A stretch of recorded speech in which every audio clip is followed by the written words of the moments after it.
All right. Hello, everyone.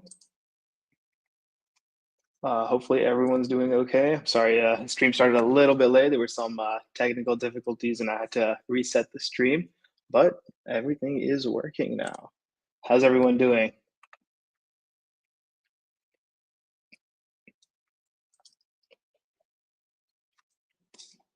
Hello, hello. Hopefully everyone's doing well. Again, if you haven't already, please be sure to check in at this link.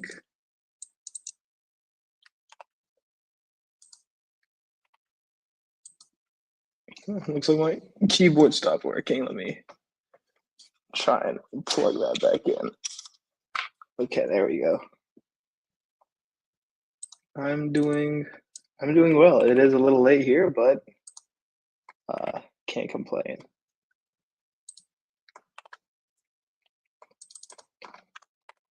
All right. Again, if you haven't already, please check in using this link and uh, we will get started.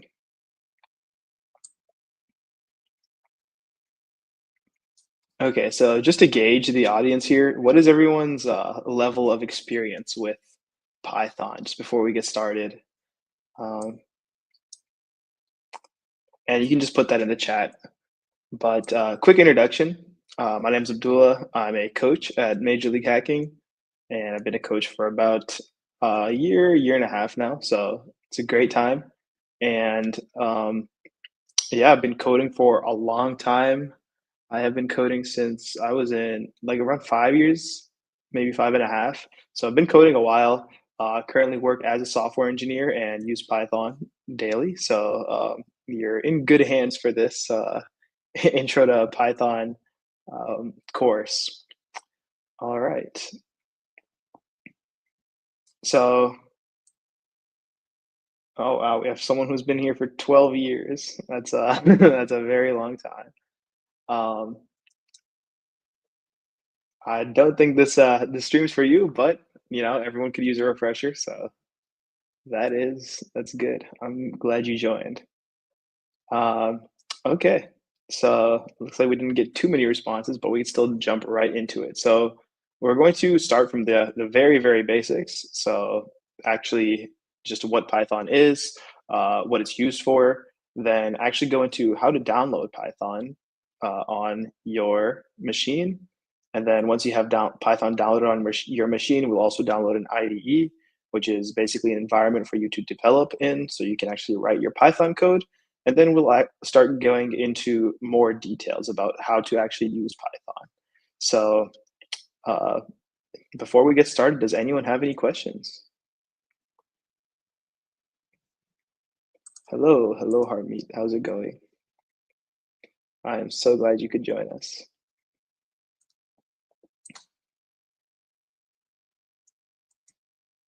Claire says they're pumped. That's great. Um, okay. Looking like no questions, so we'll dive right into it. Let me move some things around.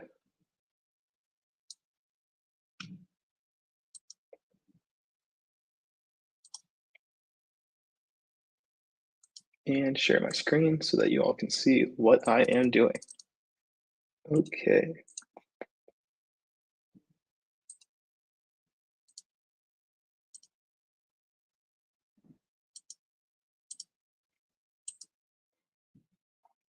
All right. So the first thing we'll all want to do is actually download Python, right? So honestly, you could just go to, what is this?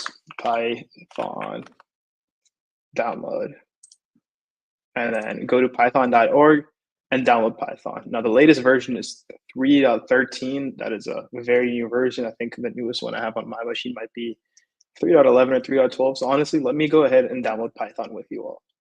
So again, I just want to click on this. And again, if you have a different OS, right, currently, oh, looks like I'm not sharing my screen. That is unfortunate. Okay, there we go. My screen should be shared now. Yeah, sorry about that. I'm currently downloading it for Mac OS because I'm on a Mac. But again, if you're on Windows, Linux, or something else, you can download it from here. So I'm just going to be clicking on download Python 3.13. And as you can see, it's opened up. So once it's opened up, you'll just want to find it wherever it's downloaded and actually go through all the installation instructions. Now, if you're on Windows, I do recommend you also check the box that says to add Python to your path, right? That way it'll save you a ton of headaches later down the road. So definitely check that box. For anybody who's on Mac OS, that won't be an issue. So just feel free to click through this, continue, accept all the license agreements, and actually install Python.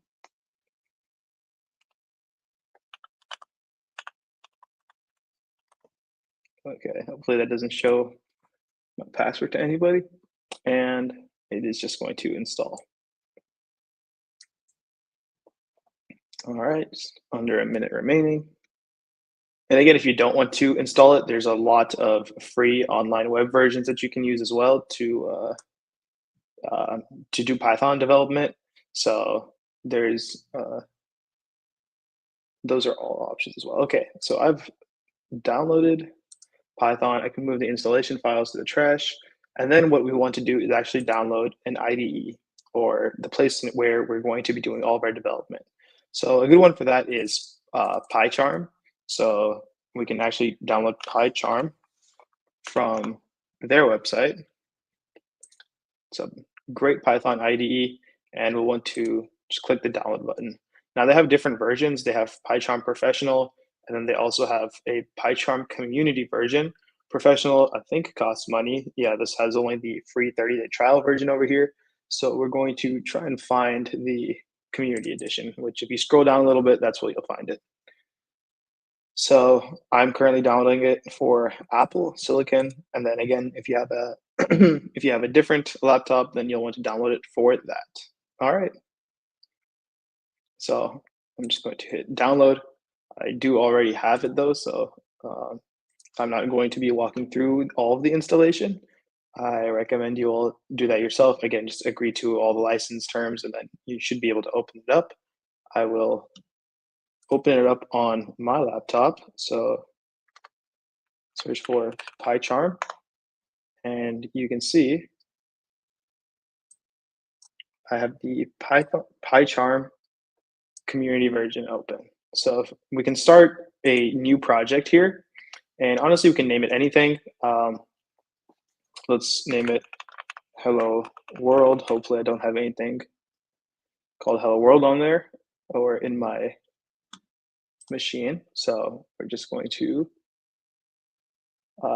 create Hello World. Then over here, it has a little option for Python interpreter.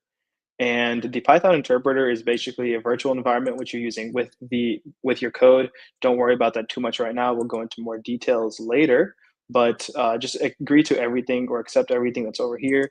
We can change the interpreter to the latest one. We just got Python 3.13, and then we can create a main.py welcome script just so we have our main.py, so that'll be a Python file, and we can click on create. So the .py extension is for Python files, so all Python files are going to have .py at the end of them, and that's sort of how you determine whether or not a file is a Python file or a different file. So as you can see over here, we have our main.py, and this over here gave us a sample Python script. For now, we can just erase this. We'll be messing around with this on our own. All right. Any questions so far? And again, if I'm going too fast, please let me know. I'll slow down. If I'm going too slow, also let me know. I will speed up.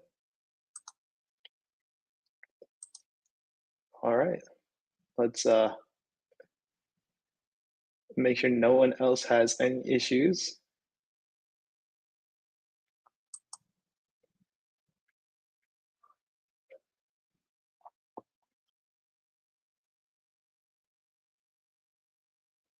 Okay, looks like we're doing okay. Not seeing anyone anyone complaining about the speed in the chat, so that's good.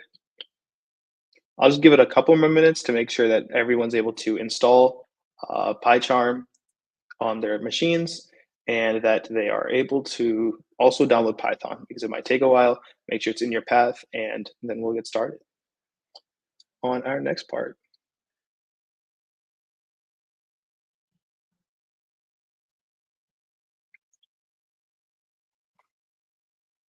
So, all right.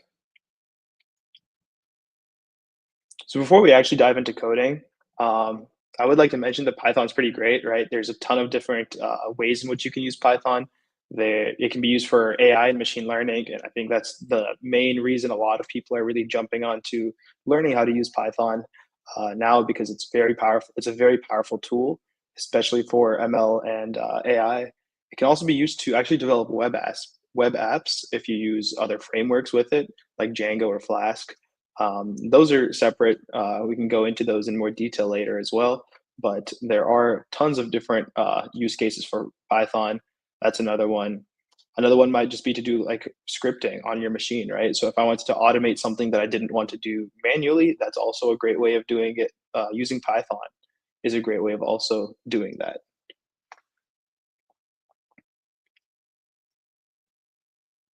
All right. So now that we have Python set up and downloaded and we've gotten our IDE installed, we will write our first Python code. So what we want to do for our very first Python code is just print hello world. All right. And you can see here that we have our string. Actually, let me zoom this in. I think this might be a little too zoomed out. And I'm not sure how to zoom in. Let's see. Appearance.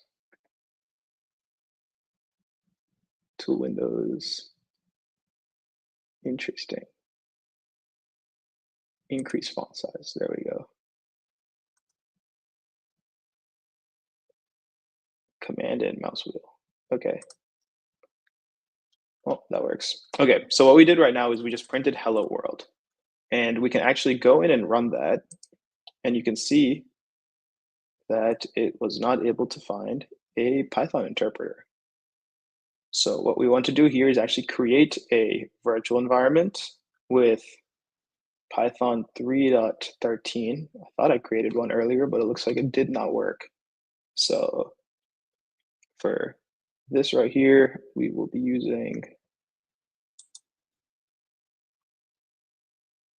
honestly, we can just use Python 3.9 for now. That way, we're not wasting any of your time. And then run that. And you can see that it prints out in the terminal, hello world, right? And this is essentially what we were trying to do. The print statement, or this print command, is used to actually print things to the console. So this right here is called the console. What we're doing is we're printing a string of hello world. So a string is a data type in Python, which indicates usually a sentence, so some sort of words. And then you can also have numbers and letters in here as well. But this is essentially one type of data type in Python. Does that make sense so far? Again, if I'm going too fast, just let me know.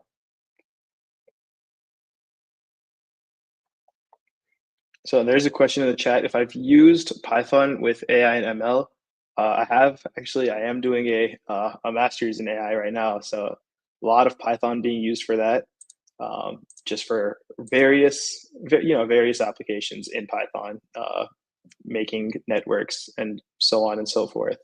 But we're not going to go into any of that today. Today we're just going over the basics. So I want you all to print out hello world. And again, if you are having any issues, just let me know in the chat and I will do my best to help. And if you were able to get hello world printed, do let me know. So just put it in the chat, say that, yes, I was able to get it.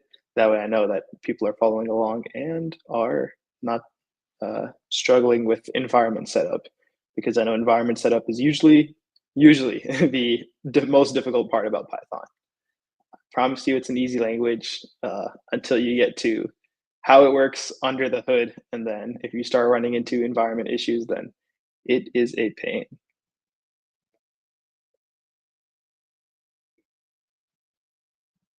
So let's give it a couple more minutes.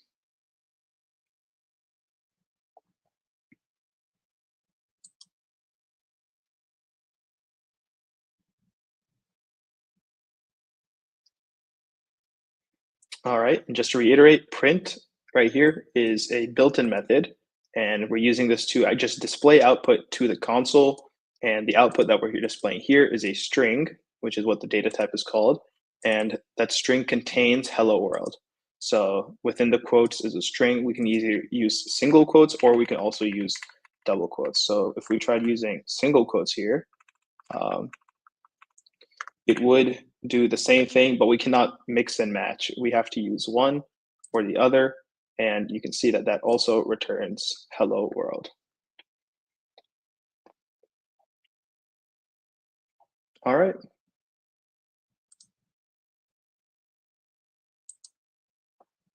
Okay. So that's just one type or one data type in Python, right? Which is strings. There are also others, right? But we'll get to those shortly. Another key concept in Python is something called variables.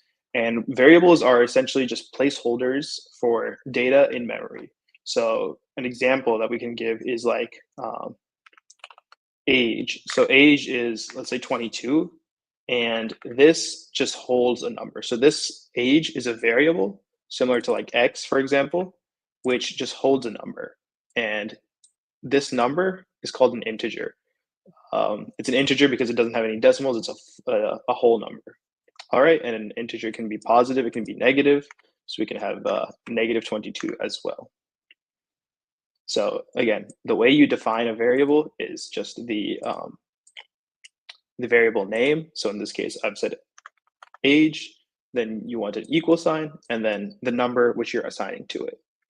So this is one of the data types that are available. We also have, we can set number to something else, right? So we can set it to like 22.5.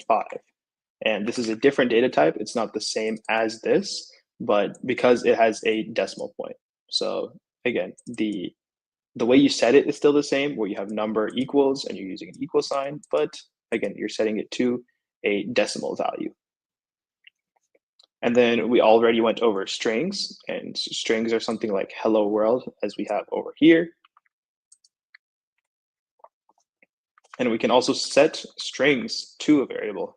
So if we had like hello world as a variable, we can set that equivalent to this string right here. And now hello world contains this specific string. And then there's also Boolean types, which are just yes or no, the equivalent of yes or no in English. And in Python, it'll be true or false. So we can have bool is short for booleans, equals, we can set it to either false or true. So you can set it to false. And over here, you can see that it is a capital F, not lowercase. And now's a good time to, I guess, mention that Python is type sensitive or case sensitive. So if you have a capital letter and a lowercase letter, they are not the same. So lowercase f false is not the same as capital F false. Capital F false is a special keyword in Python, which indicates that something is false, whereas lowercase f false is not. So it is important not to get those two confused. It's something like it's what they call a reserved keyword in Python. So this is not something you can set to a different value. So you cannot do something like false equals 4 or true equals 4. That would not work. You do need to, oops, true equals 4. This would not work because these are both reserved keywords in Python. You also shouldn't, it is bad practice to start any variable names with a number, right? So you cannot do something like this either, where you have 32, like df equals 32. this is not possible to set to anything. So you cannot set variables to any reserved keywords, and you cannot set them to any variable that starts with a number. So we have our data types, which is an integer over here, a decimal over here, a string over here, a Boolean over here. And then normally for naming conventions, I've used that over here, but you can see we use an underscore to separate the words, because if you did something like hello world, that would be very difficult to read. So in Python, in general, you would use an underscore to separate it. And this is called snake case, actually, if you use this underscore. So this is not valid. And then there are other naming conventions. Some people like to use camel case. This isn't common for Python, but I've seen it done before, where people use camel case is basically you start with a lowercase letter, and then the second word is uppercase, and every other word that comes after that is also uppercase. So hello world, if I do like hello world live, then the L in that would be uppercase as well. All right. So another key thing that's interesting about Python is that all of these variables are mutable. And mutable basically means that these can be changed. So for instance, we have age, which is 22. This can be changed to equals 30. And this will change the actual number. So if you print out age before, actually we can do it from here. We try printing out age and actually try running this, and we can see that we get the number 30 instead of 22. And that's also because Python runs from the top down. So you can see we started over here at age 20 equals 22. And if we printed age actually up there, we'd be able to see it.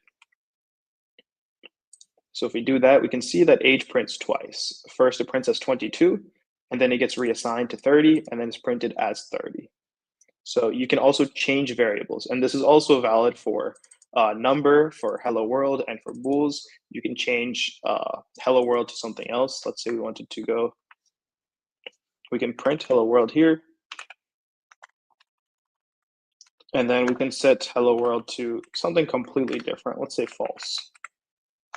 And then print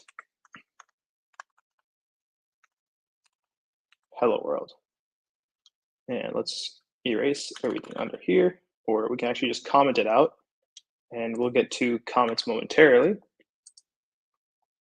And then you can see we got hello world once because I also commented out the second one. There we go. We got hello world and false. So you can also change a variable name to a different type. It doesn't have to stay the same type. So you can see a string variable doesn't have to stay a string. You can change it to something else. All right. And then I did touch on comments over here, but comments are basically anything that starts with this little hashtag icon. So if I put this before anything, any code, it just will not run. So it won't be detected as code. It'll just be detected as some comments that I'm leaving on the code itself. All right. Does that make sense so far? So make sure that I'm not going too fast.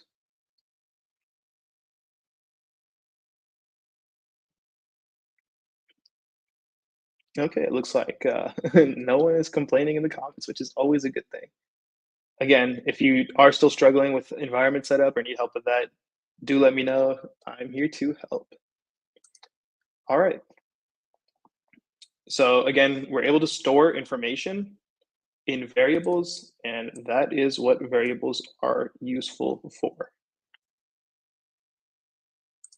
Something else we can actually do in Python is take in user input from the terminal. So we were able to type into the terminal using print statements, right? But how are we able to get user input from the terminal? So for that, we can actually use the input method, right? So again, we can actually store input as well into different variables for more operations. And again, input is always going to be written as a string. So let's actually see this in action. We can type out something here like print, print hello world, and then let's get an input. So user input is input, and then we're going to see what this does here.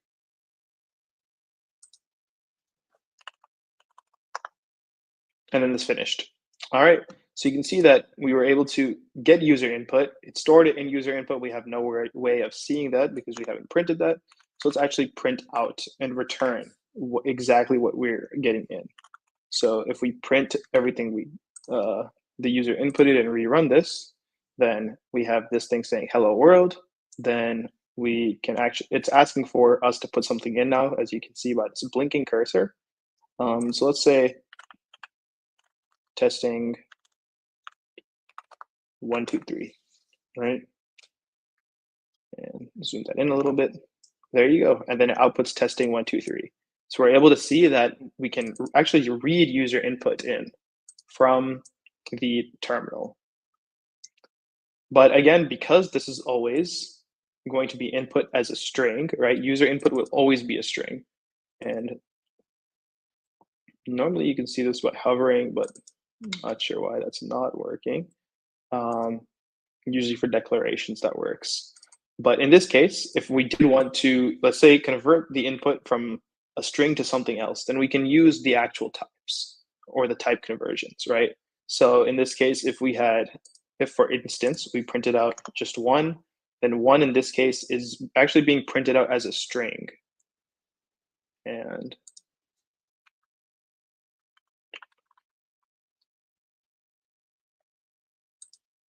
does that make sense so far? So for inputs, it's always going to be input as a string into user input. Now, if you wanted to actually convert that, then we can just put int around this, and then this will be an integer only. So it will only read numbers. So let me say I put in 21, it returns 21 just fine, right? But if I try to put a string in there, it should throw me an error. So if I put some letters, characters in here, then you can see that this is an invalid literal for integer, right? Because it's not a number. And there are different types of conversion functions. Again, there's int, which can be used for integers. You can use float, and that's for floating point or decimal numbers. So if it's a whole number, then you'll want to use it with integers. If not, use it with floating point numbers. You can use a string conversion to convert numbers actually into strings, and then bool for booleans. So these are all useful for either user input, and they'll also be useful later down the line. All right. So over here, we can actually, using this information that we have so far, we can build a calculator. All right, so let's do that really quickly. So again, you can see we have a comment that says build a calculator, and let's actually start with setting some variables. So we can set x equal to some number that we want, let's say 10. Let's say we set y equal to 200, and then we can actually do different operations, mathematical operations in Python, which is very useful. So we can do x plus y, right? And print that. We can do x minus y. We can do x times y, and we can do x divided by y. And then there's also another one called x modulo y, and we'll get into those in a second. But in this case, let's try and print the result if we get x plus y. Let's see what we get. So in this case, we get 210, and hopefully we all know that to be correct. So that's great. Now let's try x minus y. And in this case, we get negative 190. So that's awesome. That's perfect. X times y. And we get 2000, which is correct. Let's try x divided by y. and we get 0.05. So as you can see, all of these operations work exactly as expected. So in order to build our calculator, let's do a very, very simple version of this where we actually take an input from the user, and let's do a little bit of input validation as well to make sure that these are either only integers or either only floating point values, right? And then we will output the result to the user. So let's say we are asking the user first for give your first number, first number, and then we're going to uh, x equals whatever the input is, but we want to make sure it is an integer or a floating point value, right? So in this case, you can actually just use float, because floating point integers can also be included in a float. There is a little bit of there's some nuance on how you can use this, but we're not going to go into that right now. So x equals float, and then we want the input from the user and make sure it's a floating point value. And then we can also print, just give your second.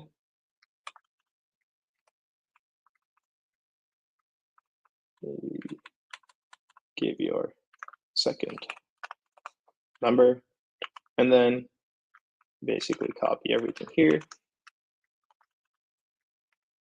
Only this time we're going to be using the variable y. And then we can also print first, second equals, and then we can print out the actual result, which is x plus y. Now, we don't have to do it like this either. We can actually store both x and y into a variable just to make it a lot cleaner. So we can actually initialize a variable called sum and set that to x plus y. All right. So now we have sum equals x plus y, and now we just want to print the sum, and that makes our code look a whole lot cleaner. And let's try running that. What should our first number be? Let's see, 1, 2, 3. Give it for second number, 3, 2, 1. The first times the second. Well, this is not multiplication. This is addition.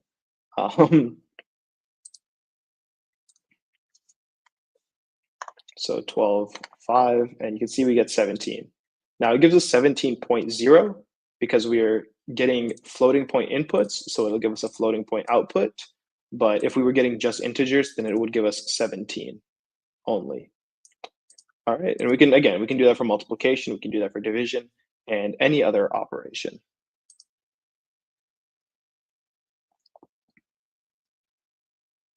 All right, does that make sense so far? Someone said happy partner anniversary. Congratulations. That is great. Again, if there are any questions, do let me know, but this is, again, a very, very rudimentary example of how you can build a calculator using Python.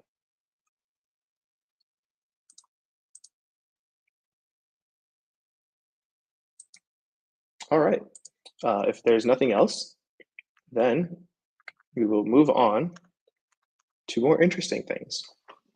So next up, we're going to be going over the different string methods that can be used. So you can do a lot of manipulation to a string.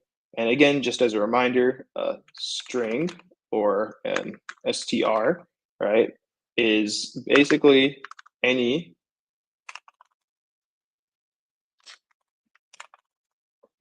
text within these quotation marks. And this could be, again, letters, it could be numbers, it can be characters, anything you want it to be.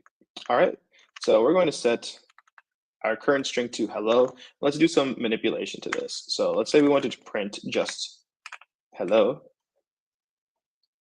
So let's make this hello world. So if we wanted to print hello world, we'd get hello world as expected. But we can do other things to this specific function. So we can do hello dot upper and actually convert the entire string to uppercase. Oops, I need to set it equal to hello equals hello dot upper. Because again, upper is is an operation that we're doing on this. So we do need to reset hello to that. So let's say we do this, then we can see we get all caps hello world. And this is hello dot upper. Now again, we can also convert that back to lowercase using hello equals, you guessed it, hello dot lower. And that should convert it all to lowercase. And you can see now we have, because Python goes from the top up, we actually first initialized our string to lowercase hello world, changed it to uppercase, and then set hello to that uppercase value, printed that, and then we actually set it back to lowercase, and then set hello to the lowercase value, and then printed that. All right, so those are some of the operations you can do. You can also search for substrings and return their index.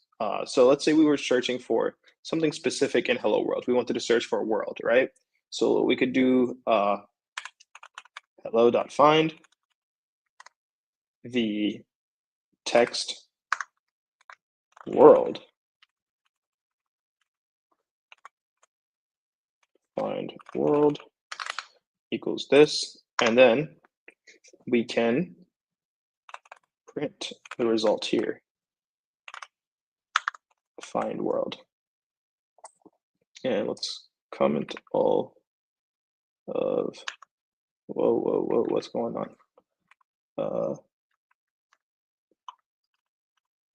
Let's comment all of this out. Okay. So if you run this, then we can see what we actually get is a number 6.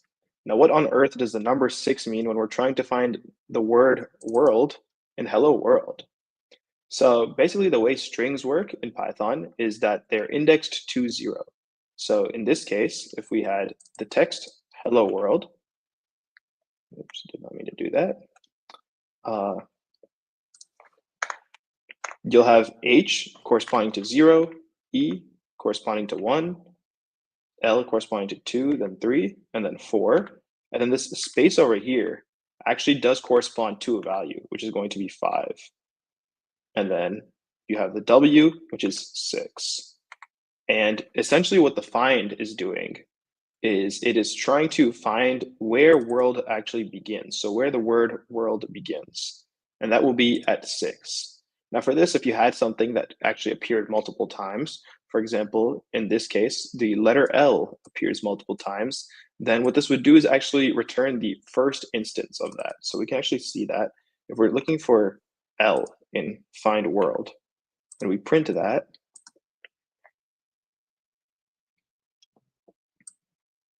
after commenting this out,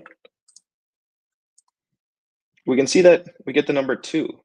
And the reason for that is that the first L, the first letter L, is at the second index. So this is indexed to the number 2. And again, because it starts at 0, like remember, for most coding languages, counting usually starts at 0, not 1. You'll want to see that H, if you look for H, it's going to be at 0 because it is 0 indexed. All right. And something else we can also do is actually replace.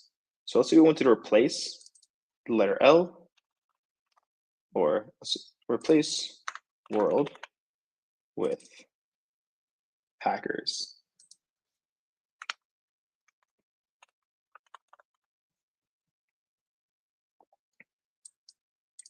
We can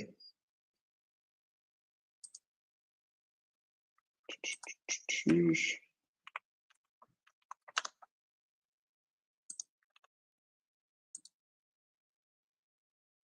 Oops.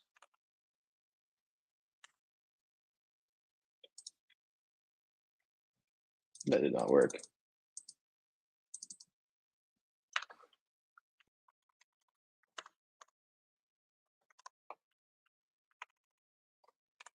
hello equals hello.replace world with hackers. And in this case, we are printing out hello. And we can see that we get an output of hello hackers. All right. So in this instance, we use the replace keyword to replace the instance of world with hackers. And again, we can do this with even letters. So if we want to replace letter L with the letter, let's say, or with the number 1, we can do that as well. And what you'll see here is that all instances of the letter L got replaced with 1. So unlike find, where only the first index gets returned, in replace, all instances of that would be replaced. So you can see that that is the case here, where we have hello world, but all the L's got turned into 1s.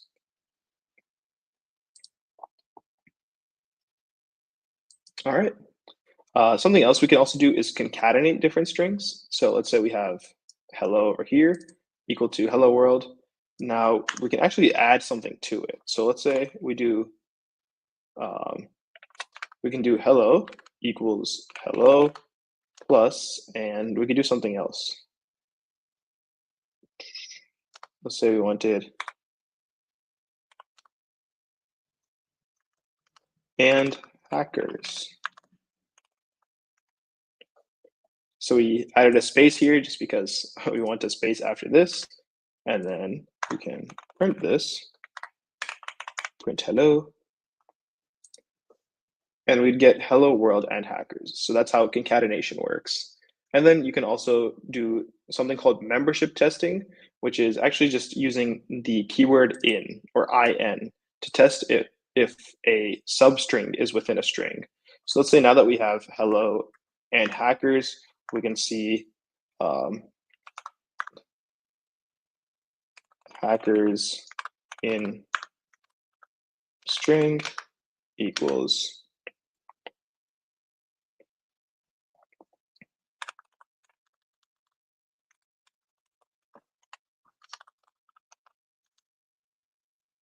in hello,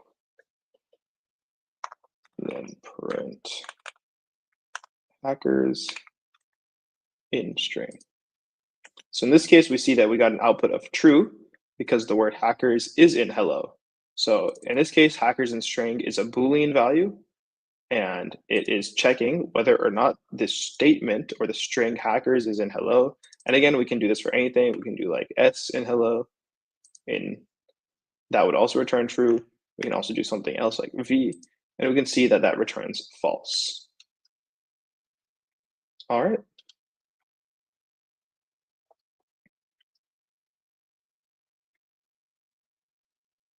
Hopefully that makes sense so far. Just want to make sure that everyone is on the same page before we move forward. So again, over here for the different string methods, we went over string indexing and how they are indexed. All right. Then we also went over converting to uppercase to lowercase, being able to find text in a string and actually replacing text in a string. And also using the in keyword to test whether or not a substring exists in that string. And that would just return a Boolean value of true or false. I do need to move my webcam. Thank you for telling me that. Let me move that this way, this way. This is also not where.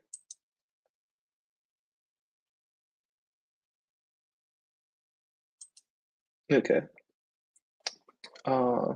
Hopefully that's good. If that's still not visible, do let me know and I will do my best to adjust. But you can see over here that we get a return of false.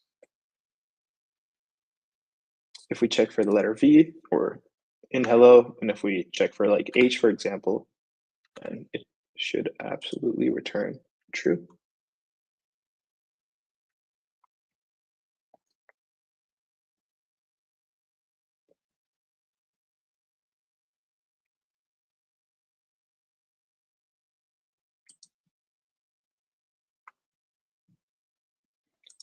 All right. Next up, we'll go over the arithmetic operators. And we touched on this earlier, but we're going to go into a little bit more detail. So we know that there is the classic addition, which is just the plus, subtraction, which is minus. It might be easier just to plus, we have minus, we have multiplication, which is going to be, again, most keyboards, Shift 8, it's a little star. And then we also have division, which is just a forward slash. Then we have more advanced operators as well. So we have floor division, which is essentially something that returns an integer result of a division. So floor division returns, let's say I'm dividing 7 divided by 3, for example. That would give me, instead of giving me 2 point whatever, it'll just give me 2. All right, so that is what floor division would do. Then you have exponents, which is just the multiplication operator, which is a star twice. And then there's something special here called the modulus, which returns the remainder of a division. So in the 7 and 3 example, a mod would return 1. All right. And then again, operator precedence does exist, right? So it's like PEMDAS, and then so just make sure to remember not to chain everything together, use parentheses as needed, because it is very important in getting the correct results.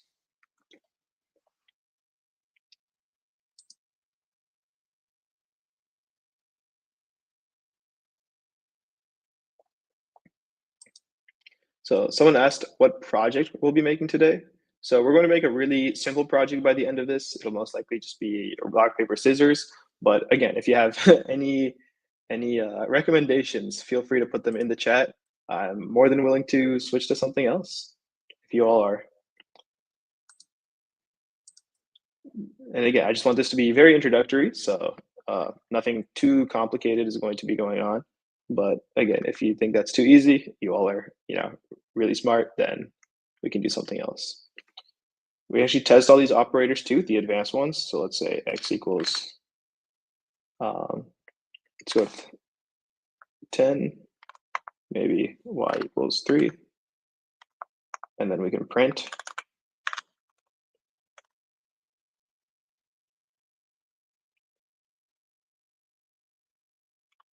X floor divided by y. And you can see that this gives us 3 because the closest it can get is to 9, which 9 divided by 3 is 3, but it is floor dividing that down to 3 instead of 3.3333. And then we can also do an exponent, which is a straightforward one, right? Just 1,000. And then we have mod. So what would the answer be if I do x mod y?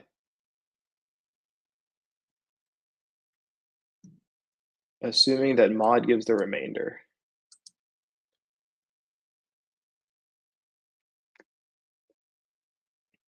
What are we thinking?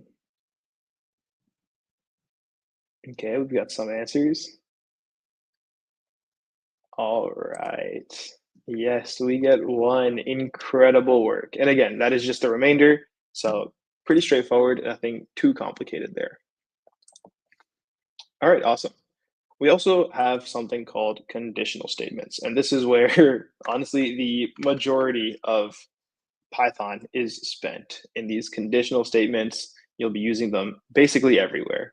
I know for work, I think the majority of what I do is just write conditional statements to check for very specific conditions and then do something based off of whether or not those conditions are checked for.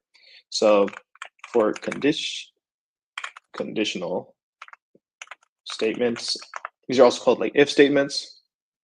So you have multiple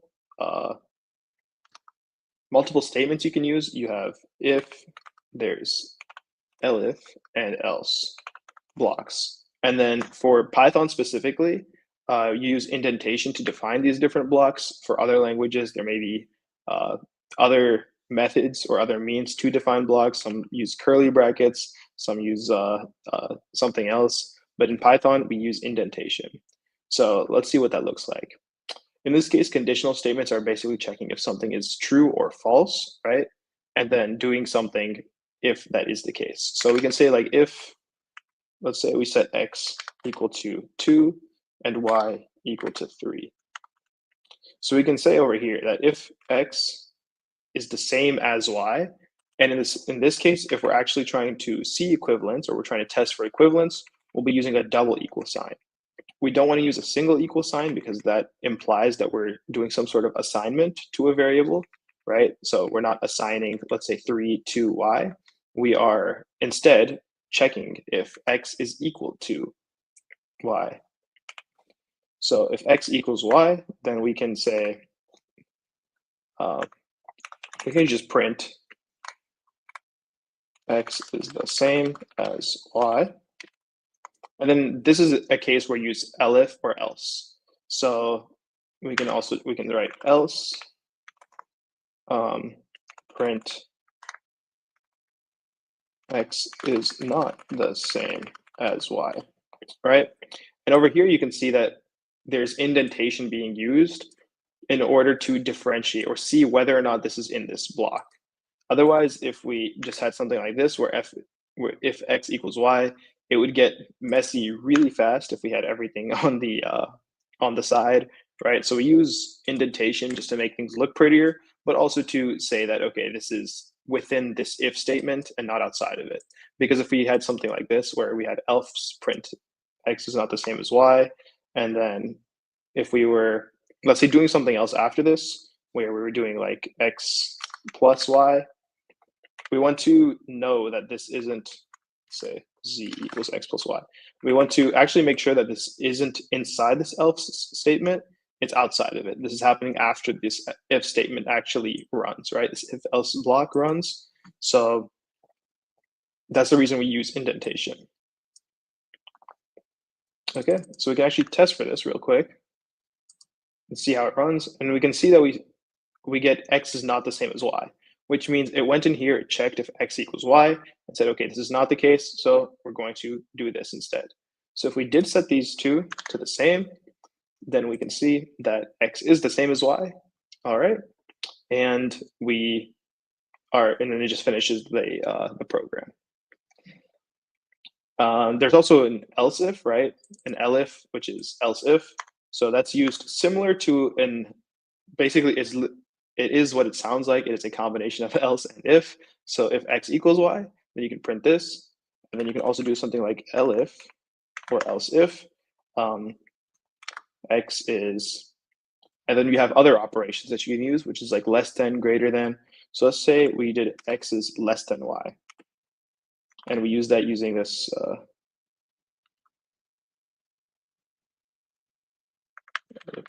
if x is less than y, then we can print x less than y, and then otherwise x is not the same as y. All right, so let's set x less than y. So let's say x is 2, y is 3 in this case. Then we can see that it runs from here. It says, okay, this is not the case. Then it checks this, is x less than y? It says, yes, that's the case. Then let's print this. Let's say that wasn't the case. None of these were the case. Then that's when the final else block kicks into place, right? Because it goes through all of these and it sees that, okay, x is not the same as y. And just to reiterate, the other comparison operators that you can use are greater than.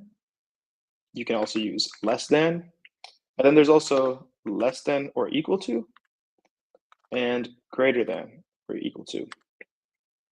And then there's also something called not equal to. So the not in most programming languages, in Python specifically, it is the exclamation mark. That is not, and then the equal sign for equal to.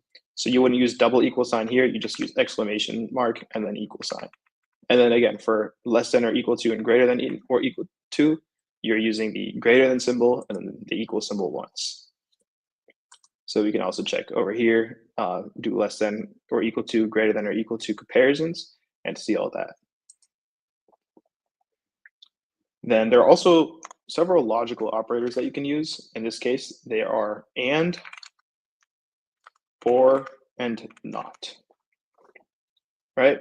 So these are usually pretty good for checking whether or not multiple things are the case.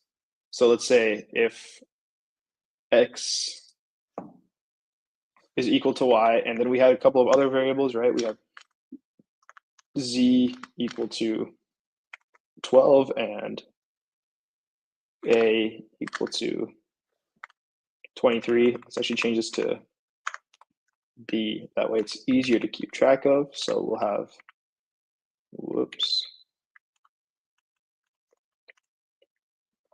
x equal to 2, y equal to 1, a equal to 23, and b equal to 12. So if we have, over here, we can actually write something like if x is the same as y and a is the same as b, then we can print out x is the same as y, y same as, a same as b. And in this case, if we actually did make sure that that was the case, so set these both to 2, set these both to like 20, for example. I'm just using arbitrary numbers. Again, you can use anything you'd like. Then if we go back here and run this, we can see that, okay, it is the case that x is the same as y and a is the same as b. And again, we can mess around with this. So even if one of these was not the case, right? So if we knew that x was y or a equals b, this would still be printed out. So only one of these need to be true in this case. Either x has to equal y, so either these two need to be the same, or these two need to be the same. But if one of these groups are not the same, this will still be printed, because again, it uses an or condition. All right. Does that all make sense so far?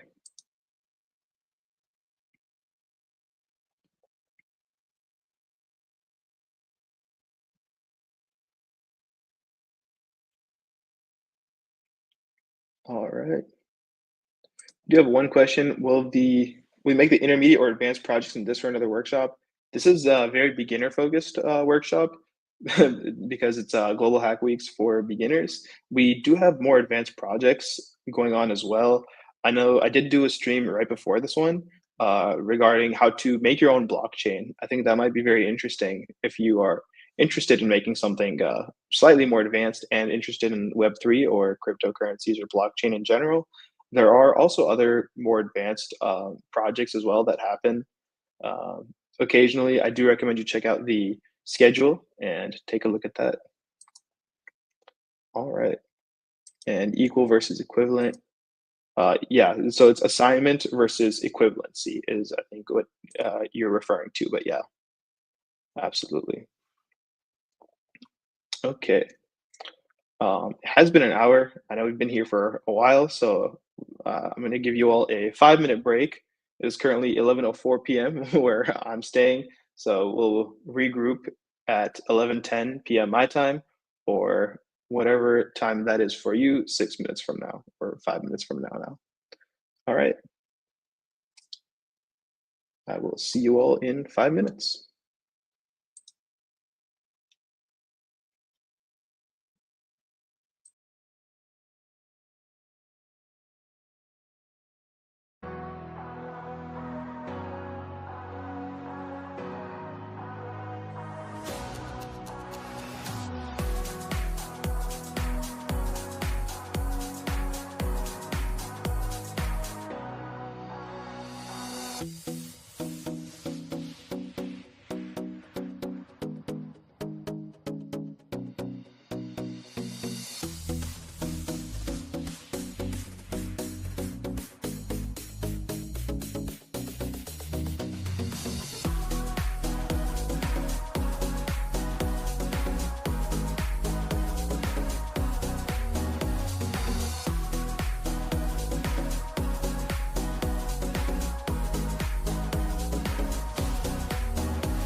All right.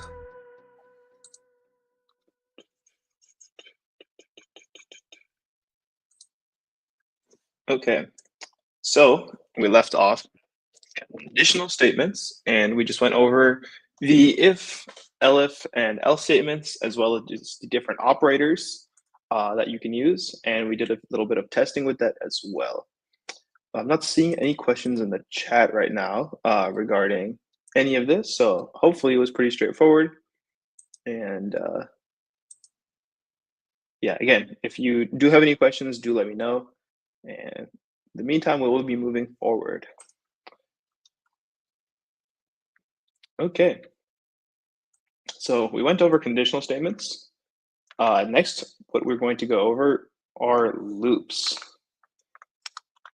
Loops. Now, loops are a very commonly used structure. And again, this is also a good percentage of what I do as a software engineer, just write loops to iterate through things. So what loops do is basically repeat a specific block of code, usually during while a certain condition is true. And that specific type of loop is called a while loop. So we can actually test for while loops. Now, something interesting about while loops is that they can go on forever, right? So you do need to make sure that that does not happen. You need to have, you need to make sure you update the loop variables and avoid having infinite loops. So let's actually let's do a quick demonstration of how while loops work. So let's say we had something like x equals 1, y equals 2. Then we can use the operators that we went over, I almost said yesterday, that we went over earlier. So we can do while, let's say x is less than y. Then print out the value of x, right? So we can do this. If we do this right now, though, what's going to happen, and we can actually check for this, is it's going to keep running until my laptop crashes, right? I just interrupted it because I didn't want that to happen. But you can see here, if I zoom in properly, that the number 1 was basically printed a ton of times, right? A lot of times. And that is exactly what we're trying to avoid here, right? In while loops, we want to make sure that we're able to break out of this condition somehow.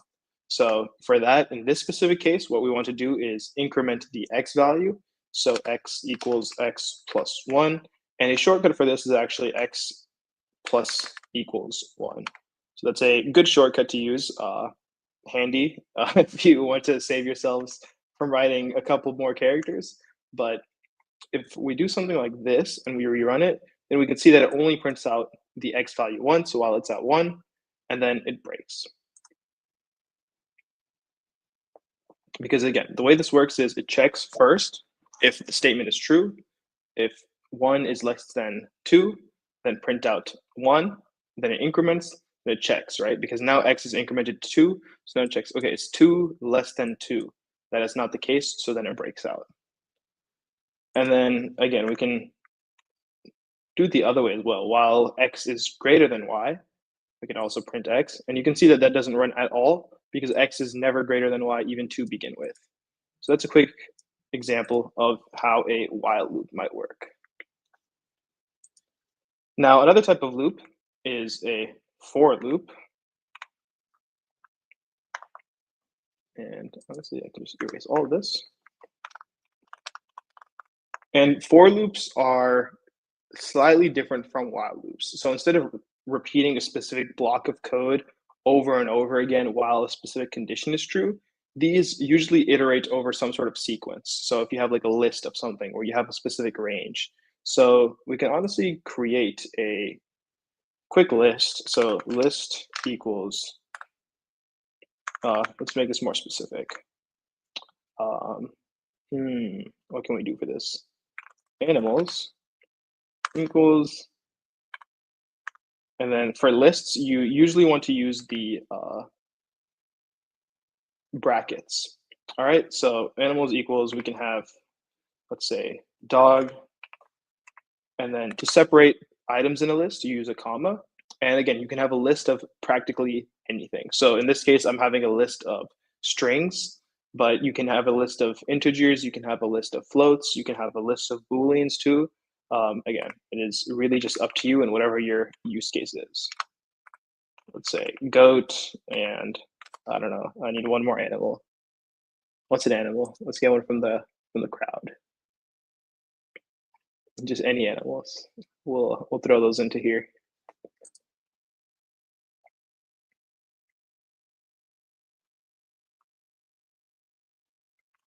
Squirrel.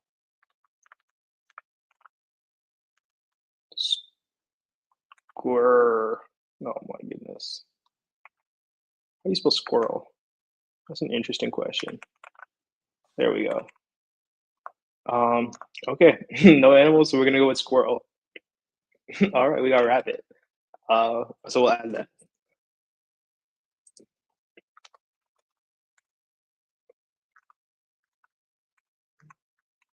Oops, there we go. So we can actually iterate through this entire loop right here, right? So for each item in animals, and what this is going to do is assign item to basically each item in this specific list, right? So for each item in animals, we can actually print the specific animal. And in this case, we have to say that specific item that we're going over, right? And if we just run that, we can see that each one prints one time individually. So what this is doing is iterating through or going through every single one of these animals and printing those one at a time.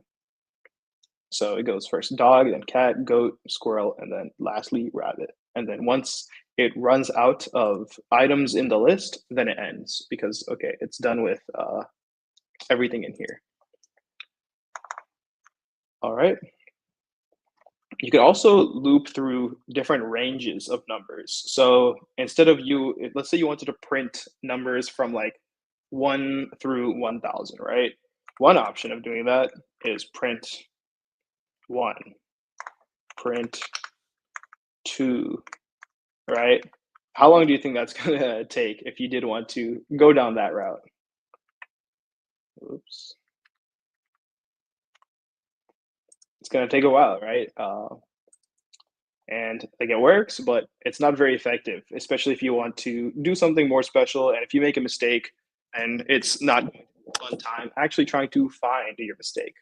So for situations like this, what we use in Python is a range function. So ranges of numbers, or you can see what like a range of numbers goes from 1 to 10 in this case. We have just set a range and we can actually assign this to something. So temporary variable to this specific range, unless we wanted to print out this temporary variable, print temp.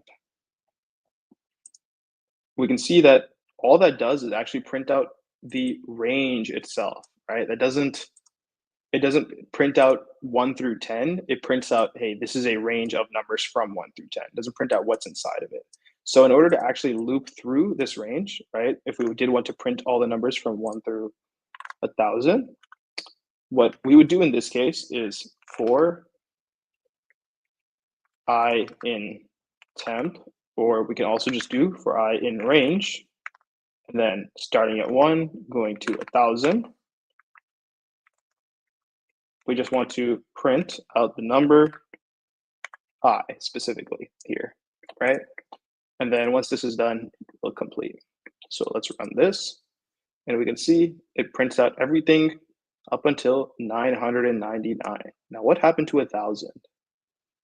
So the way ranges actually work is that they are not inclusive of the very, very last number, right? So in this case, we are going from 1 through 1000. 1000 is not included. This is a range from 1 through 999. And we can see this slightly easier if we reduce the range. We can see we have all the numbers from 1 going to 9, but we don't have anything after 9. That's because it's not inclusive. And again, that's very, very important to remember, especially in Python. I've seen and encountered countless numbers of bugs where the only issue was with the range being not set to go to the correct number. So the upper limit, if you did want to print all the way up until 10, you'd have to type in 11 because again, it is not inclusive. And then when you run this, you'd get all the numbers from 1 through 10. And that's something that's just important to keep in mind. All right.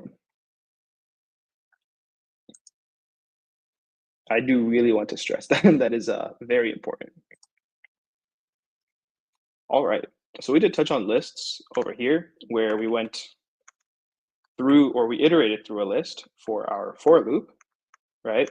But just like you can do a lot of different operations on strings, such as making them fully uppercase, fully lowercase, there's actually something called sentence case where you could, or title case, where you can have the first letter of every word capitalized and the rest of it lowercase. So there's a lot that you can do with strings.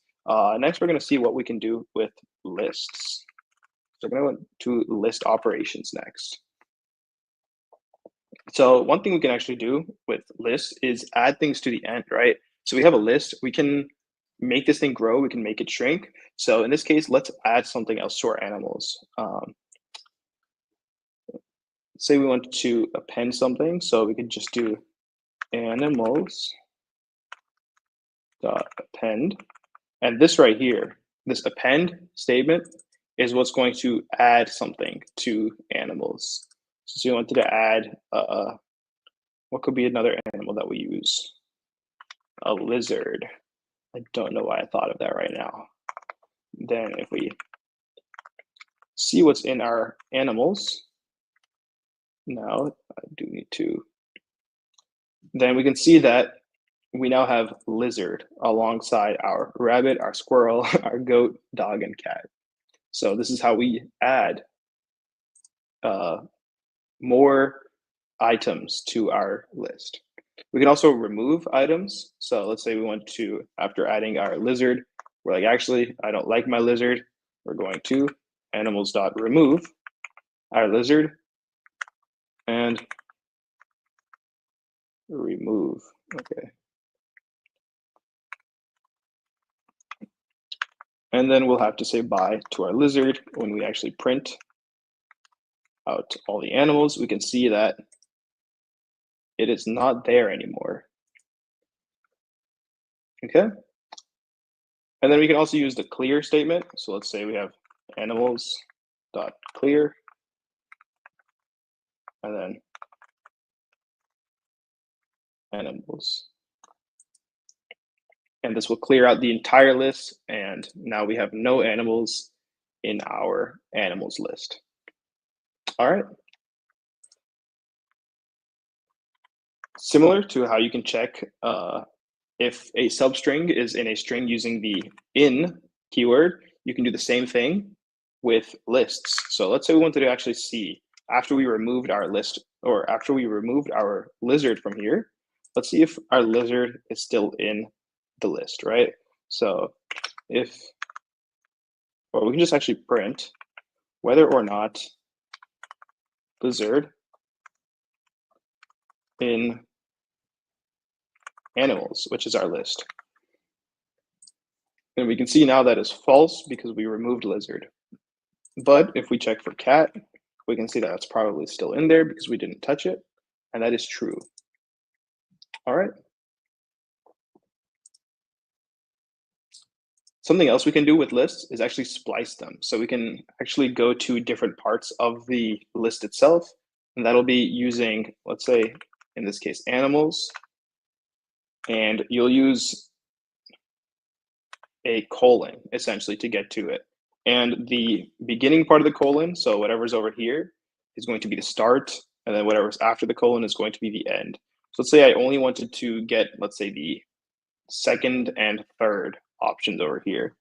We can get 2 to 3 and print that out.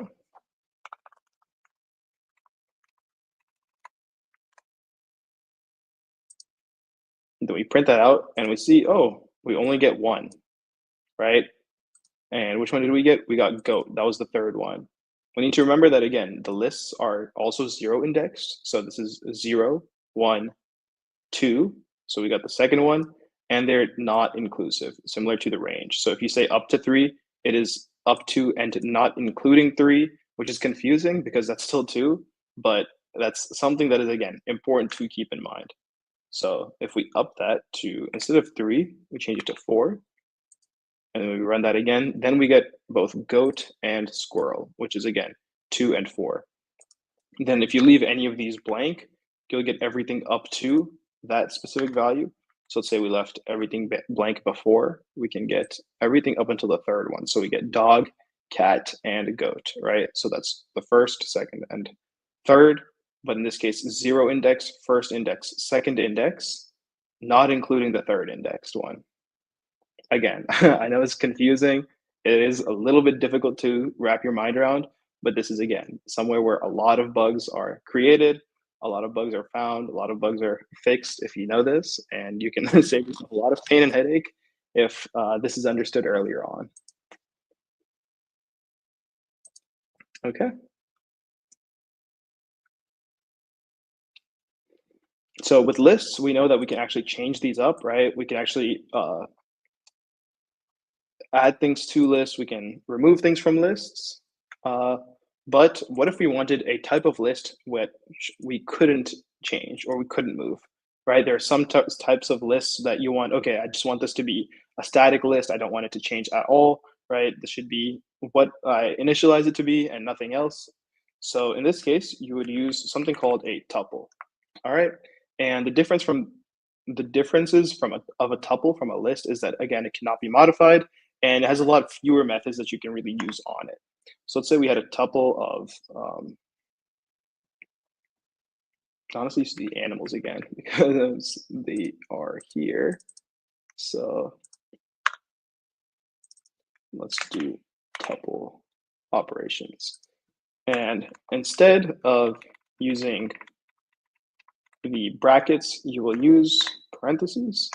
And this right here is now a tuple. So again, you cannot really modify anything. You can, however, count and index things. So let's say we were doing print animals.count.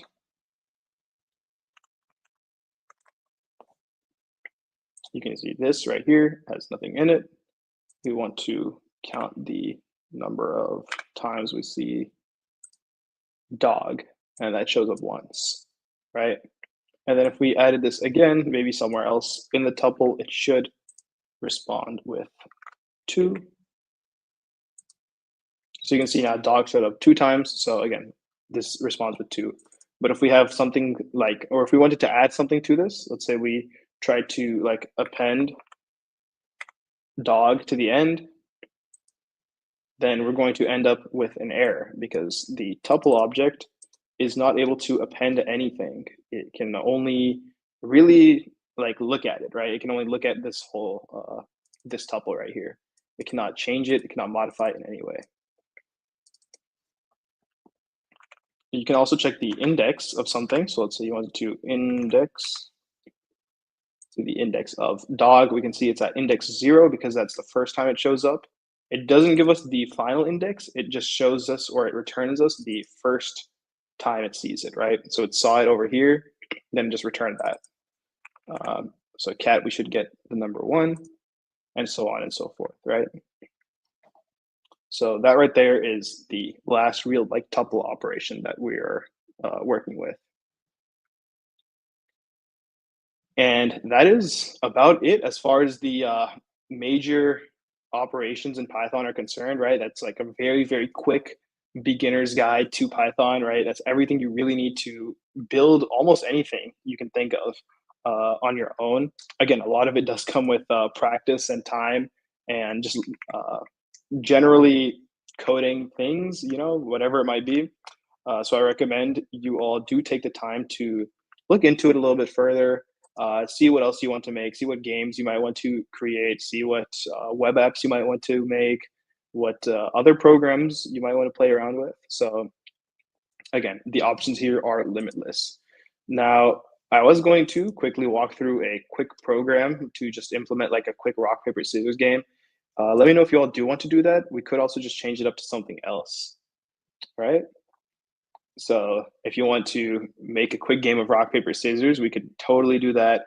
If you want to do like a snake game, maybe we could also do that. That might be a little bit more difficult because it does require um, some graphical interface, right? It'll have a GUI, so that will add another layer of complexity. But honestly, the majority of what you can do or what you need to do in Python can be solved by just importing a bunch of pre-existing libraries.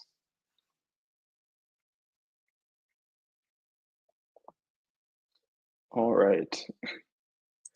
Mr. Claw asked if I can make a calculator. What type of calculator do you want? We did make a calculator earlier. It was a very, very simple version of a calculator, but we absolutely could.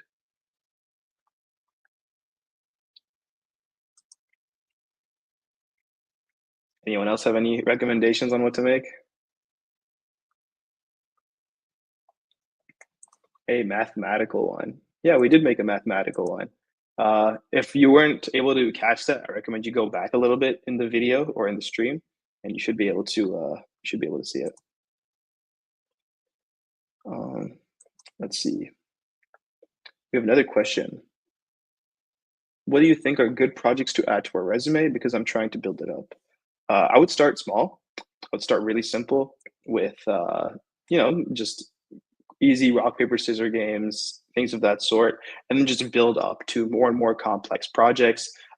I do recommend attending hackathons. Those are a great way of sort of thinking of ideas and also being forced to implement one. And then it's a competitive environment. There's incentive to win as well, or incentive to complete your project because there's prizes at the end. And um, so that's why I do like to recommend hackathons, especially for people who are just starting out. It's a great way of really diving deep into something and forcing yourself to stick it to the end a lot of the times. So for good projects specifically, I would actually recommend you think of something that interests you, right? So me personally, I was very interested in like aviation, flying, aircraft, things of that sort. So I created a EGPWS system, which is an enhanced ground proximity warning system. It's essentially a system that's used on aircraft that tells them how close they are to the ground or how high up they are, if they're on the correct flight path or not. And it was a very complex project, but it was very rewarding. I think I got a couple of internships off of that actually alone. So again, just think of what interests you. What field do you want to go into? If you want to go into like financial markets, right? Maybe go into a quant firm. Then I'd recommend going and studying the like Python for finance specifically. If you want to go into web development, you can check out Flask or Django, which are very, very useful frameworks for uh, web development and Python. So again, it is completely up to you. I can't really give you like, hey, this is the project that you should add to your resume. I think whatever you want to craft your resume for is what you really should be adding to there, right? So just think of where do you want to be in 5 to 10 years, and then start building your way up from now. Great question. Tetris. Tetris, I did actually build a version of Tetris in Python. It would be it would be difficult. There's a lot that goes into it. But I did make a version if you go to play.abdullahhassani.com.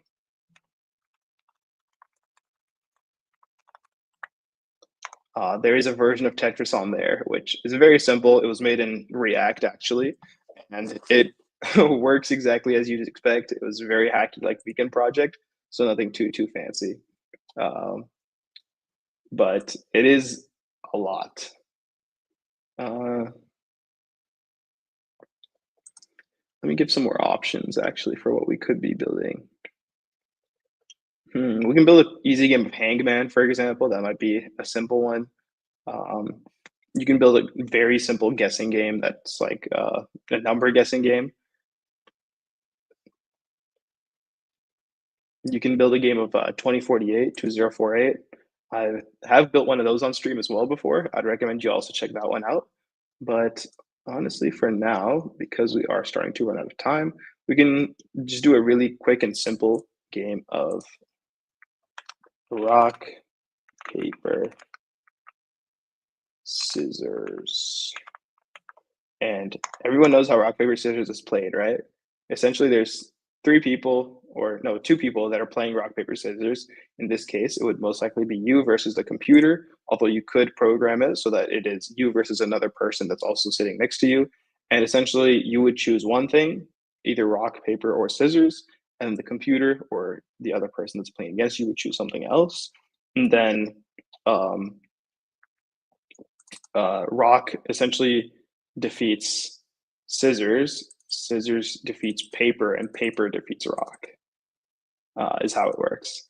So let's get right into building it. So first thing we want to do is actually import a module called random. And this is what's going to help the computer actually randomly choose something between rock, paper, and scissors, because you don't want it to be cheating, right? You don't want the computer to be cheating against you and you'll lose every time. So you want at least some level of randomness, and that's why we're going to import the random module. Then let's actually print the instructions first for our user, right? And we can use the first thing we learned, which is to actually print things out. So let's do print a specific string, print the string to win, rock, paper, scissors. And again, this is optional. If you want to do this, you can. And then if I actually want to create a new line, right, within a string itself, there are certain special characters that can be used. So in this case, it would be a backslash and N for a new line. There's also backslash T if you want to do like a tab. In this case, I'll be doing a backslash N for new line. And then we can also just concatenate because we want to keep this clean and keep it all within a single line or within multiple lines. So let's slash N, and then we can close this out. Wow, this is really not my day for coding. Okay, then plus, let's see, rock, this is paper. We know that in this case, paper wins, and then we can put in a new line, and then concatenate if we have the rock versus scissors. Then in this case, we would have rock win.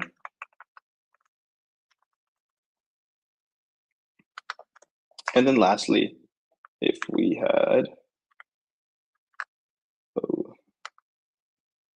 paper versus scissors,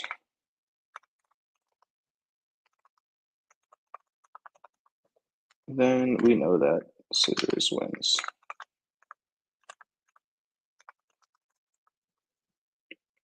And that will end this. So let's add a new line for sanity. Okay, then what we want to do is actually run our game indefinitely, right? We don't want our rock, paper, scissors to ever stop. And in order to do that, the perfect way to do it is a while loop, right? Because while a certain condition is true, now the best way to have a while loop that's always true is to just type in while true, right? So while true is true, that's always going to be the case. We are just going to want to ask the user for their choice. So enter your choice. And then we can honestly just do some quick mapping here. So let's do use 1 for rock, 2 for paper, and 3 for scissors. And then we're going to actually ask for their input, right? So let's see what their input looks like. In this case, we would do taking their choice. So choice in this case is going to be an integer because we want it to be a number, either 1, 2, or 3, not 1.0, 2.0, or 3.0. So it can be a floating point. And then we're actually asking for their input to enter their choice.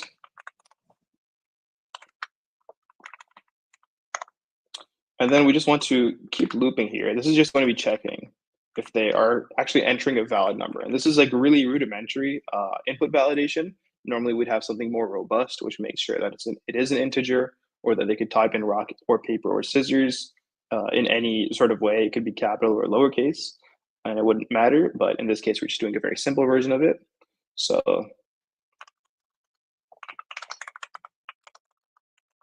in this case, let's loop until the user input is valid, right? So in this case, while the choice that they're using, or that the input is either greater than 3, because we do not want it to be greater than 3, or the choice that they input is less than 1.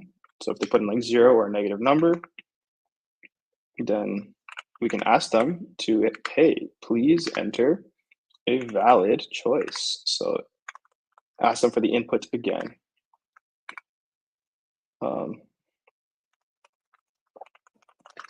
Valid choice.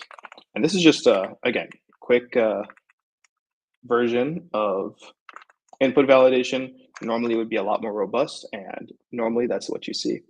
So let's actually set these corresponding variable numbers. So if choice is 1, and we're setting it not equal to, but equal to, right? Because we want to make sure that we are checking for equivalence and not for whether or not, and we're not assigning it, right? So we're not assigning choice to 1. We're checking if the choice that the user input is already equal to 1. Then choice name over here is going to be rock, right? And then we can use an elif. Choice is 2. Then the choice name is going to be paper. And then we don't need to use an elif for the last one. We can just use else. And then we know that the only other option is going to be the choice is 3. So we don't even need to check for that. We know that this is always going to be the case. So we can say the choice is, choice name. Wow, my laptop is lagging. Choice name equals scissors.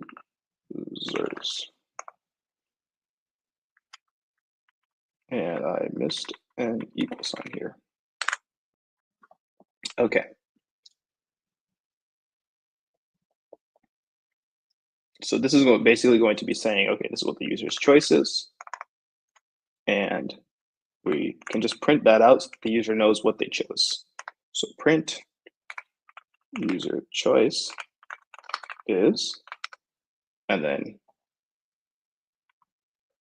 we can also just add the choice name.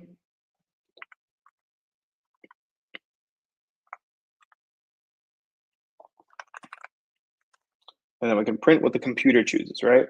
So computer chose, but we don't know what it chose yet. Wow, this is lagging really bad.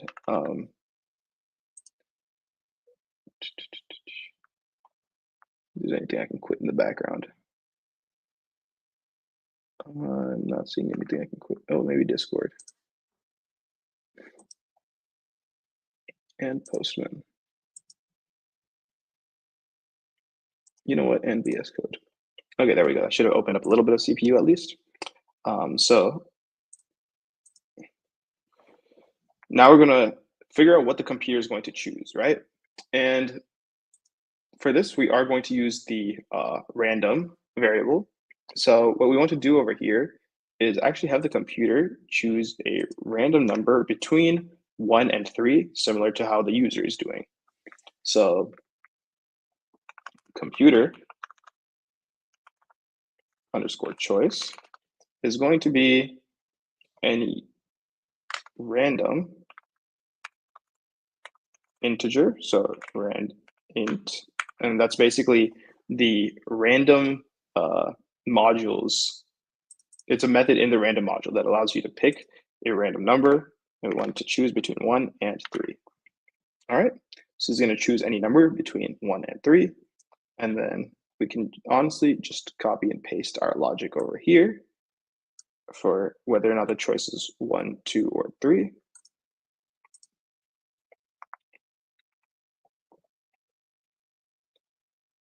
And then we can say what the computer choice is, right? So in this case, did I spell scissors wrong? Okay, no. Let's see, we got the computer choice, the computer is chosen, and now similar to how we said what the user choice is, now we can just print out the computer choice is, and we can add the choice name. And again, because we're able to change the name of these variables, once we've printed it out once, we do not need to print it again. And we're only going to be using computer choice and the user choice for validation. All right. So again, when you are doing this, make sure to change the choice variable to computer choice, because otherwise it will just read the choice from the user again. And again, we're printing out what the computer choice is. Now that we know what the computer choice is, we can do, okay, actually determine what the, or who the winner is, right? So if the choice in this case is the same as the computer choice, then we know that we have a tie. So we can say the actual result is going to be a draw, equals draw. And then here is where, again, we can use our elif statements. So else if the computer choice is 1 and the choice is 2, or let's see, this is going to be slightly more convoluted logic, but because we're using numbers instead of words, let's see, if the computer decides to choose rock, comp choice or computer choice is rock, and the user choice is paper,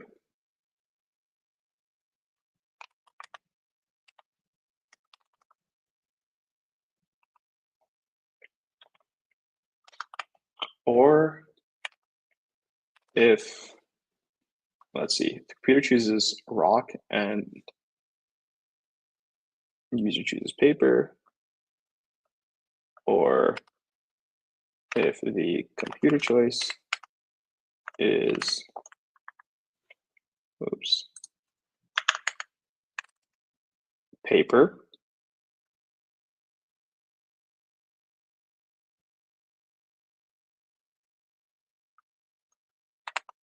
and choice. So your choice is scissors, or, oops, this is set to an assignment. If the computer choice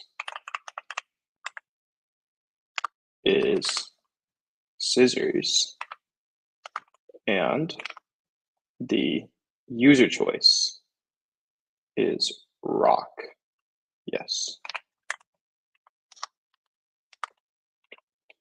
Then in this case, the user wins.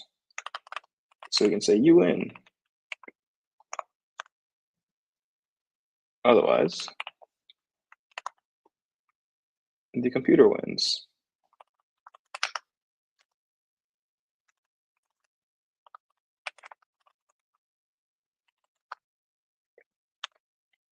All right. And then this is essentially what we're going for. So we can actually test this really quickly by running this. So it says, okay, we get our introduction right here. Actually, let me make it slightly larger. So it says, okay, to win, rock, paper, scissors, rock versus paper, paper wins, rock versus scissors, rock wins. And we have all the intro over there. And then what is our choice going to be here? What is going to make sure we do not lose on our first try? Anyone want to give any numbers? Yes, no? Okay, no worries. Let's go with rock. My choice is rock. Computer choice is scissors. And this thing did not output anything. And we can see why that's the case.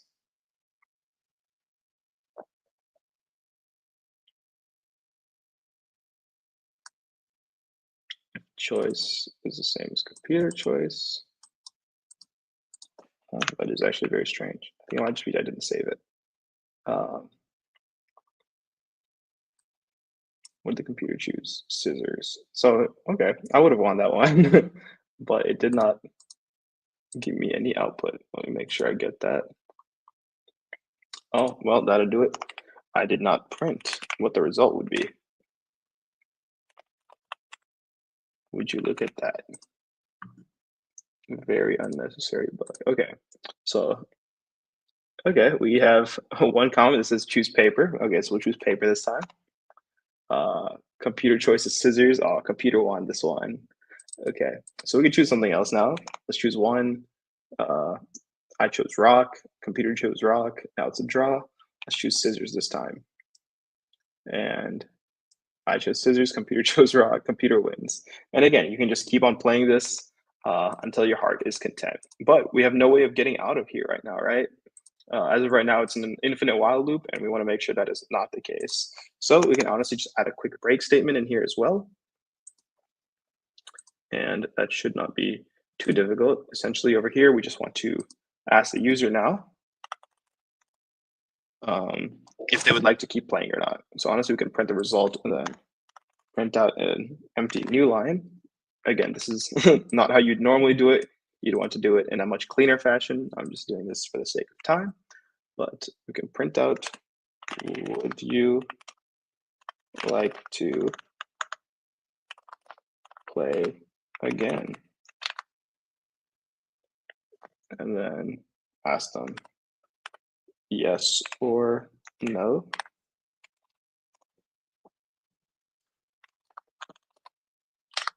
And then get their answer. And the answer is input dot, honestly, we can lowercase it, and we can actually make this a character. So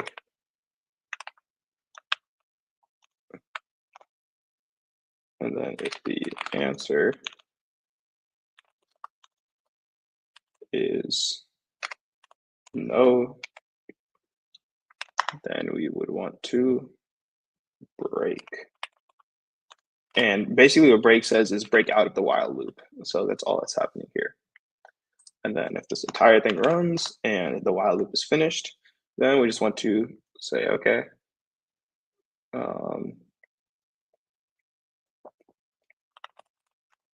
thank you for playing. And then exit. All right. And now let's see how this works.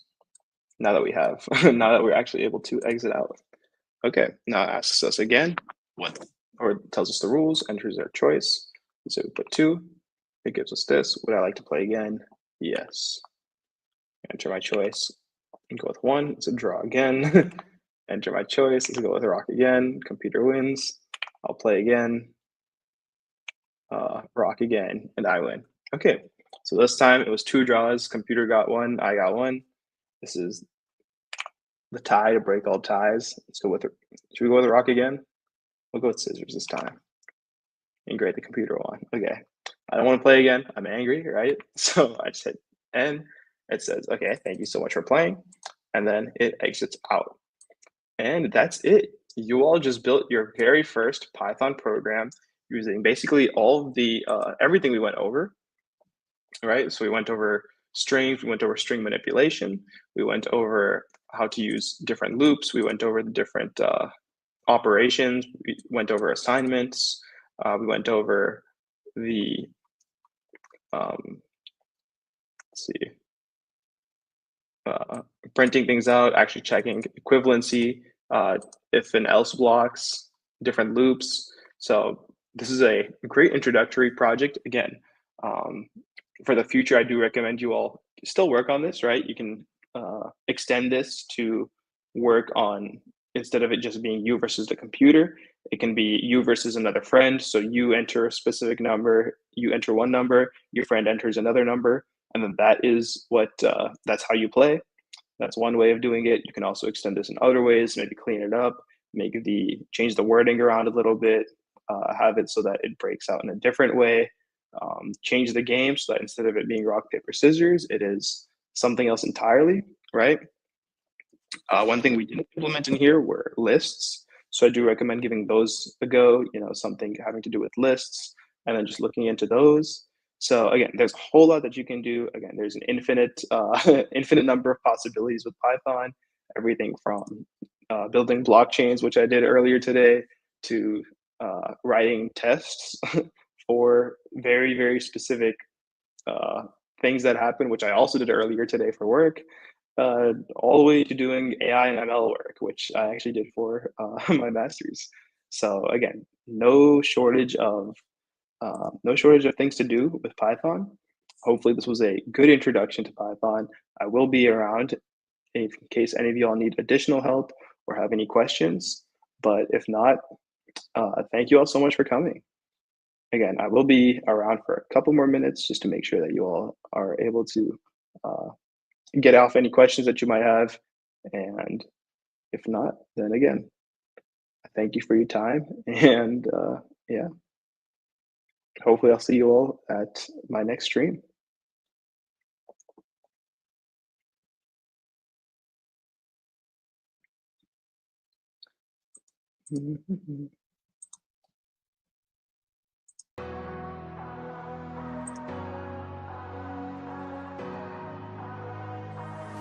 And you're welcome. You also have a good night.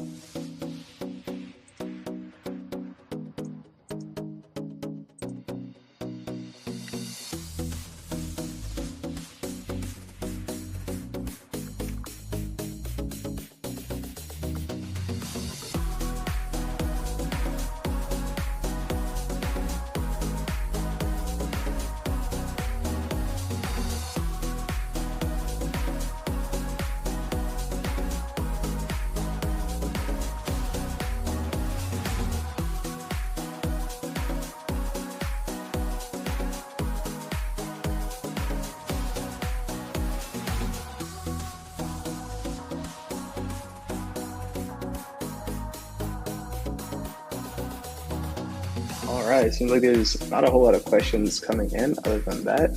So I think I will then call it. Again, if you do have any questions, do feel free to reach out to me. You can reach out to me in the Discord, just ping me, and I will do my best to answer. Okay, and otherwise, I think that's a wrap for this stream. Again, thank you all so much for coming, and I will see you all next time. All right. Bye.